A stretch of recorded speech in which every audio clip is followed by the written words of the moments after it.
मात्र मुख्यमंत्री एकनाथ शिंदे यांनी विद्यार्थी आणि तरुणांसाठी हे आरक्षण दिलेलं आहे। तुमची मूळ मागणी मराठा आरक्षण मागताना हीच होती की तरुणांवरती आणि विद्यार्थ्यांवरती अन्याय होतोय तो थांबण्यासाठी तुम्ही हे आरक्षण मागत होता।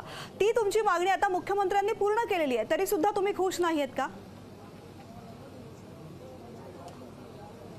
आणि मुख्यमंत्री साहेबांनी विद्यार्थ्यांसाठी तरुणांसाठी दिला ना, आम्ही का म्हाताऱ्या माणसांसाठी मागत होतो। आम्ही विद्यार्थ्यांनी तरुणांसाठीच मागतोय, पण आमचं जे हक्काचं आहे ते मागतोय ना। अरे बाबा, आमचा 7-12 आमची जमीन, आमची सुपीक जमीन इथे, आमचा 7-12 इथे आहे, ते जमीन द्या ना। 500 किलोमीटरवर कशाला जातात? डोंगराची जमीन आम्हाला तुम्ही एखाद्या डोंगरावरती, आमचा हक्क आहे तिथं द्या ना। आमच्या नोंदी ओबीसी आरक्षणात सापडल्यात, आम्हाला तिथलं आरक्षण पाहिजे, तर तुम्ही आम्हाला दुसरीकडचं देता। म्हणजे मराठ्यांची मागणी ओबीसी आरक्षणात आणि तुम्ही देता वेगळं आरक्षण जे टिकणारच नाही। म्हणजे तुम्ही डोळ्यासमोर निवडणुका ठेवून पुन्हा मराठ्यांच्या पोरांच्या मानेवरती कुऱ्हाड ठेवणार आहेत। तुम्हाला वाटतं आम्हाला कळत नाहीये?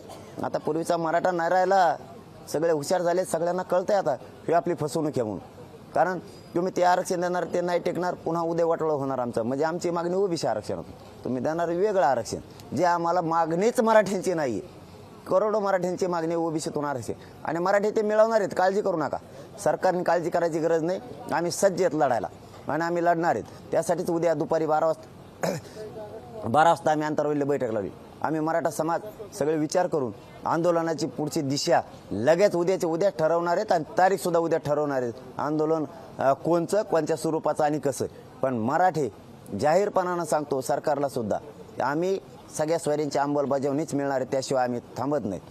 मुख्यमंत्री साहेबांना काय झालं माहीत नाही की त्यांनी या विशेष अधिवेशनात या कायदा करायलाच पाहिजे होता। आमचा त्याला विरोध नव्हताच, पण त्याबरोबर सगळ्या स्वारींची सुद्धा अंमलबजावणी करायला पाहिजे होती। त्यांनी का केली नाही किंवा त्याला कोण करू देत नाहीत का तेच करत नाहीत, याचाही शोध आम्ही घेणार आहेत। मात्र आंदोलन इतकं मोठं आणि इतकं टोकाचं होणार आहे की सरकारला पश्चाताप आल्याशिवाय राहणार नाही। आंदोलन आमचं शांततेचं राहणार, त्यापासून आपण दूर जाणार नाहीत, परंतु अंमलबजावणी घेतल्याशिवाय तुम्हाला सुट्टी नाही। आता लोकशाही मराठी ऐका, पहा, जागरूक रहा।